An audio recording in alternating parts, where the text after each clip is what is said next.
Bienvenue dans cette nouvelle vidéo. Aujourd'hui je vous retrouve pour vous faire le dernier petit challenge que je me fixe pour l'année 2023. J'avais déjà fait l'année dernière, c'est le challenge où j'essaye de lire quelques coups de cœur de personnes que je suis, notamment sur Bookstagram ou Booktube. Et donc là j'ai choisi 4 personnes, alors j'avais choisi plus de personnes l'année dernière mais je me sélectionne généralement 2 titres de leur coup de cœur de l'année 2022 et si je mets plus de personnes ça fait beaucoup. Donc surtout que là il y a des titres, en fait c'est un peu des sagas pour certaines personnes donc ça va faire pas mal de lecture. En plus j'ai mes autres challenges également, donc je me suis dit que j'allais me concentrer sur 4 personnes. Je vais commencer avec tout ce qui est Booktube pour le début. La seule personne que j'ai mis qui est une personne qui parle en anglais, donc c'est une chaîne anglophone, c'est Emily Fox qui est une booktubeuse que j'adore regarder. Je vous en ai déjà parlé je ne sais pas combien de fois, j'aime beaucoup ses vidéos. Et là cette année elle a lu beaucoup de science-fiction et notamment beaucoup d'Octavia Butler. C'est un petit peu son autrice phare pour tout ce qui est SF et j'ai très envie de découvrir un petit peu d'Octavia Butler. J'ai jamais rien lu d'elle moi et j'ai très envie du coup de découvrir la duologie qui est sortie en français également. Alors j'ai hésité aussi à le mettre pour une autre personne après parce qu'elle l'a également mis dans son top de cette année. Mais donc j'ai très envie de découvrir la parabole du Summer et la parabole des talents d'Octavia Butler. C'est une duologie, c'est disponible en format poche en français. Je sais pas encore si je me le prends en français ou en VO parce que je préfère les couvertures anglaises, donc pour l'instant j'ai pas encore décidé, mais j'ai très envie de découvrir la plume d'Octavia Butler. C'est pas la première fois que j'en entends beaucoup de bien, donc j'ai très hâte de découvrir un petit peu. Là c'est de la SF avec pas mal de choses qui sont dénoncées à chaque fois dans ses livres. Je vous mettrai résumé parce que j'ai pas envie de relire le résumé à chaque fois, mais c'est vraiment une autrice que j'ai très hâte de découvrir et il y a plein de ces titres qui me tentent bien. Là je me suis dit que ce serait cool de démarrer par une duologie. En plus les tomes sont vraiment pas très longs et comme j'ai entendu vraiment de très bons avis sur cette duologie là, autant commencer par ça. Ensuite j'ai mis une deuxième proposition au cas où pour essayer d'avoir le choix, parce que je me dis au cas où il y a un des titres que j'ai plus trop envie de lire pendant l'année, j'ai un deuxième choix. Mais là clairement le Octavia Butler il va être lu cette année et j'ai également mis Legends and Latte parce que c'est un titre qu'elle a également mis dans son top de 2022 et c'est un titre que j'ai très hâte de découvrir. Alors j'ai vu passer l'info comme quoi ça allait être traduit en français cette année. Moi je pense que j'essaierai de me prendre en VO parce que c'est un one shot, il n'est pas très long et que j'aime bien la couverture. Je sais pas si elle va être gardée ou pas en français, donc je pense que je me le prendrai en VO, mais apparemment ça va sortir cette année. Pour les personnes qui attendent un petit peu cette sortie, apparemment ce sera le cas. Je sais pas trop quand pour l'instant, j'ai juste dû passer une info comme ça. Mais c'est un titre de cozy fantasy, donc c'est vraiment chill, il n'y a pas de gros enjeux dans cette histoire. Mais apparemment c'est vraiment très bien, c'est un titre que vous pouvez lire vraiment quasiment d'une traite et... les personnages apparemment sont tous très attachants, donc j'ai vraiment hâte de découvrir ce titre-là. Ensuite on va passer à une autre booktubeuse, encore une femme, voilà, que j'adore regarder également, c'est Madame Errance. Pareil, je vous en ai déjà parlé maintes et maintes fois, j'adore regarder ses vidéos. Et là du coup j'ai regardé un petit peu son top. Alors j'ai pris un titre qu'elle a mis dans son top et un titre qu'elle a mis dans ses mentions honorables parce que j'ai très envie de le lire et du coup je me suis dit que j'allais le caser là également. Donc le titre qu'elle a mis dans son top c'est Sous la porte qui chuchote de TJ Klune. Elle en a extrêmement bien parlé. En plus de ça j'ai eu un gros coup de cœur pour son titre que j'avais lu précédemment, donc qui était La maison au milieu de la mer céruléenne. Donc je suis très contente et très hypée de lire un deuxième titre de TJ Klune que j'espère vraiment qu'il fera ressentir autant d'émotions qu'avec la lecture que j'avais eue précédemment de lui. Donc vraiment j'ai trop hâte de lire et c'est également un one shot, donc c'est pareil, c'est un titre il me semble un peu fantastique mais c'est un one shot donc ça va se lire assez vite. Apparemment il y a beaucoup de personnes qui ont versé des larmes quand même sur ce titre là, donc à voir si ce sera le cas pour moi ou pas, mais c'est vrai que sa plume est assez jolie et je pense que s'il y a bien un auteur qui peut me faire verser une larme, je pense que ça peut être lui. Donc voilà, je me suis noté le premier titre pour Madame Errance, c'est celui-là, et le deuxième titre que j'ai pioché dans sa vidéo c'est Daisy Jones and the Six de Taylor Jenkins Reid. Cette année j'ai lu 2 titres d'elle et j'ai hâte de poursuivre un petit peu ma découverte de ces titres, et forcément là il y a l'adaptation de Daisy Jones and the Six qui arrive au mois de mars si j'ai pas de conneries, il me semble que c'est sur Prime Video et j'ai trop hâte. On va suivre apparemment un groupe de musique dans les années, je sais plus, 70, 80, quelque chose comme ça. Et en gros, il va y avoir un secret par rapport à ce groupe. On va apprendre un petit peu ce qui s'est passé grâce à ce roman. Ce que Madame Errance a dit, c'est un petit peu sous forme d'interview. Donc franchement, je me dis que ça peut être très très chouette à lire ça. Avec ce format-là, ça peut vraiment changer d'habitude des styles de romans d'habitude. Donc j'ai plutôt hâte de lire encore un titre de cette autrice. Ensuite, on passe à Paper Palace, qui est également une booktubeuse que j'adore. J'adore regarder ses vidéos, j'adore à chaque fois ses avis lecture aussi. Donc j'ai pioché 2 recommandations dans sa vidéo de ses tops, de ses favoris de 2022. Alors la première recommandation, c'est un titre de Becky Chambers parce que vous savez, je vous l'ai dit, cette année c'est l'année où j'ai envie de lire beaucoup de Becky Chambers et elle a notamment mis Apprendre si par bonheur, qui est une petite novella. Et j'ai vraiment hâte de découvrir un petit peu ce titre-là. Je n'en sais vraiment pas grand-chose. J'ai uniquement entendu ce qu'elle a dit dans sa vidéo top, mais vraiment j'ai pas envie de trop en savoir parce que c'est très très court. Mais j'attends notamment la suite également de Un psaume pour les recyclés sauvages que j'ai lu il y a pas longtemps. Et du coup là j'ai très envie de lire celui-là aussi. Surtout que vu qu'elle a dit que c'était un coup de cœur quand même, donc...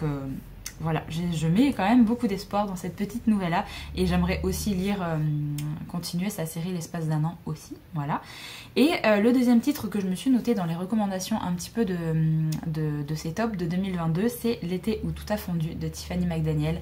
Quand j'ai vu qu'elle avait mis dans son top de 2022, je me suis dit mais c'est obligée parce que l'année dernière j'avais mis justement Paper Palace également dans cette vidéo pour lire un petit peu ses favoris et j'ai lu Betty justement par rapport à ce challenge là et j'ai adoré. Betty se retrouve également dans mes favoris 2022, donc là je me suis dit j'attendrai la sortie chez Totem en fait pour ce livre là et j'espère que du coup ce sera aussi poignant, aussi...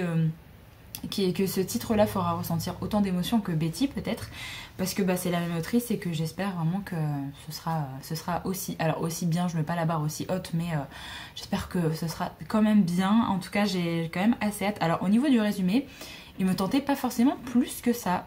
Je sais pas, je trouve que le résumé est pas très très vendeur, mais en même temps c'est assez intriguant et au vu de ce que Paper Palace a dit, moi ça me tente quand même vraiment bien, donc je me laisserai tenter. Et enfin la dernière personne que j'ai décidé de mettre dans cette petite vidéo, la dernière personne où je veux lire un petit peu ses coups de cœur de 2022, c'est un bookstagrammeur, cette fois-ci c'est l'encre de la magie. Donc, j'ai adoré le suivre en 2022, même si j'ai quasiment pas lu d'imaginaire. C'est une personne que j'adore suivre parce que j'aime beaucoup ses avis lecture. Je trouve qu'à chaque fois c'est vraiment précis, il donne envie de lire à chaque fois plein de titres. Là où je lis à chaque fois, ça grandit quand je vois ses avis lecture et c'est également lui qui m'a motivée à lire des livres en VO, sans forcément qu'il le sache, hein, mais il lit beaucoup de fantasy, d'imaginaire en anglais et au bout d'un moment je me suis dit mais faut que j'essaye de m'y mettre et du coup forcément voilà, au fur et à mesure ça me travaille.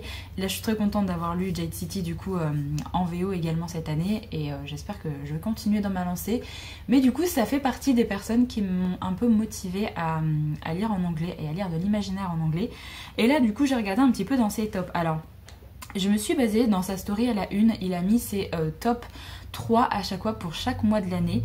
Du coup j'ai regardé un petit peu dans ses top 3 et clairement j'ai noté 2 sagas parce que il lit beaucoup de sagas forcément, il lit beaucoup d'imaginaire, donc il y a beaucoup de sagas, il y a quand même très peu de one shot et c'est des sagas, je trouve que j'ai tellement entendu parler de ces sagas à cause ou grâce à lui cette année, enfin en 2022, du coup j'ai très envie de mettre ces sagas là dans ce petit challenge de 2023. La première saga, c'est la saga Le Dévoreur de Soleil de Christopher Ruocco. Parce que c'est une saga de SF il en a parlé de long, en large, en travers sur son compte. J'avais lu le premier tome en 2019-2020, je sais plus vraiment, à sa sortie. J'avais vraiment bien aimé le premier tome et j'avais pas continué. Et quand j'avais voulu prendre le tome 2, il me restait pas assez de souvenirs du premier tome, donc je l'avais reposé et j'ai toujours les 2 tomes là chez moi. Du coup, j'ai juste à me relancer dans cette série et à refaire une relecture du premier tome pour pouvoir poursuivre. J'ai vraiment hâte de reprendre cette saga et lui en fait, son tome préféré c'est le tome 3. Donc mon objectif ce serait cette année d'avancer cette série au moins jusqu'au tome 3 pour lire son tome préféré. Comme ça, alors je sais qu'il y a le tome 4 qui va sortir cette année. Si jamais j'ai l'occasion de le lire également pour me tenir à jour, ce serait chouette. Mais du coup, le but, ce serait déjà d'avancer jusqu'au tome 3 pour essayer de voir un petit peu son coup de cœur de cette saga. Donc, ce sera déjà une grosse... beaucoup de lecture, on va dire, parce que c'est quand même une grosse saga. Et la deuxième saga que je me suis notée parce que j'ai vu dans son top de l'année, à chaque fois dans son top par mois, il a mis les 3 tomes de cette trilogie. Il a mis les 3 tomes dans ses tops à chaque fois, donc je me suis dit bon, c'est une saga que je veux lire depuis je ne sais pas combien de temps, je l'ai déjà mis dans des challenges il me semble, et je sais pas, j'arrive pas à me lancer, mais cette année j'ai très envie de me lancer là-dedans, et je me dis au pire, si à un moment donné j'essaierai peut-être de lancer une ELC pour essayer de me motiver, parce que c'est des tomes énormes, et donc je me dis si jamais il y a des gens qui veulent lire ça avec moi pour qu'on se motive à essayer de sortir une grosse briquette comme ça peut être chouette. Donc c'est la saga Kushiel de Jacqueline Carré. C'est une trilogie, il y a une saga un peu spin-off avec Imriel après, mais moi je vais déjà essayer de me baser sur Kushiel, et pareil, j'en ai entendu énormément de bien.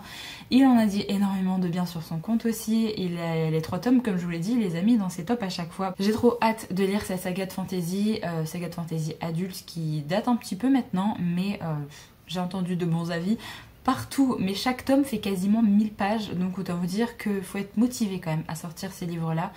Donc je me dis, ce sera quand même des grosses sagas à chaque fois à sortir, mais des sagas qui me tentent beaucoup, donc autant mettre la priorité sur ces sagas-là et peut-être moins sur d'autres que j'ai envie de lire, mais sans plus. Là vraiment, c'est 2 sagas que j'ai très hâte de lire en 2023, et forcément de l'avoir entendu parler de ces sagas pendant toute l'année 2022, ben ça travaille, et on a très envie de les découvrir aussi. Donc voilà un petit peu pour cette vidéo sur les titres que je veux lire parmi les coups de cœur de certaines booktubeuses et bookstagrammeurs, voilà.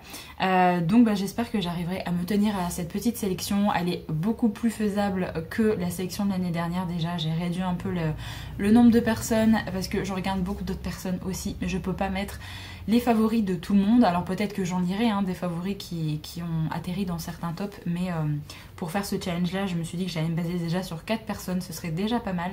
Donc j'ai très hâte de découvrir un petit peu ces séries, de découvrir ces titres là également. J'espère que vraiment que tout va me plaire et que potentiellement ces titres vont se retrouver dans mon top de l'année 2023. Donc on se retrouve dans un an pour voir si jamais c'est le cas ou pas, mais je croise les doigts pour autant apprécier que ces 4 personnes en tout cas. Donc voilà, j'en ai terminé avec cette vidéo. N'hésitez pas à me dire si jamais vous avez déjà lu un des romans ou une des sagas que j'ai présenté, me dire un petit peu si jamais ça vaut vraiment le coup, si jamais vous aussi vous avez eu un coup de cœur pour ces titres. Je vous remercie d'avoir regardé la vidéo jusqu'au bout. Moi je vous retrouve très bientôt dans une prochaine, donc en attendant prenez soin de vous.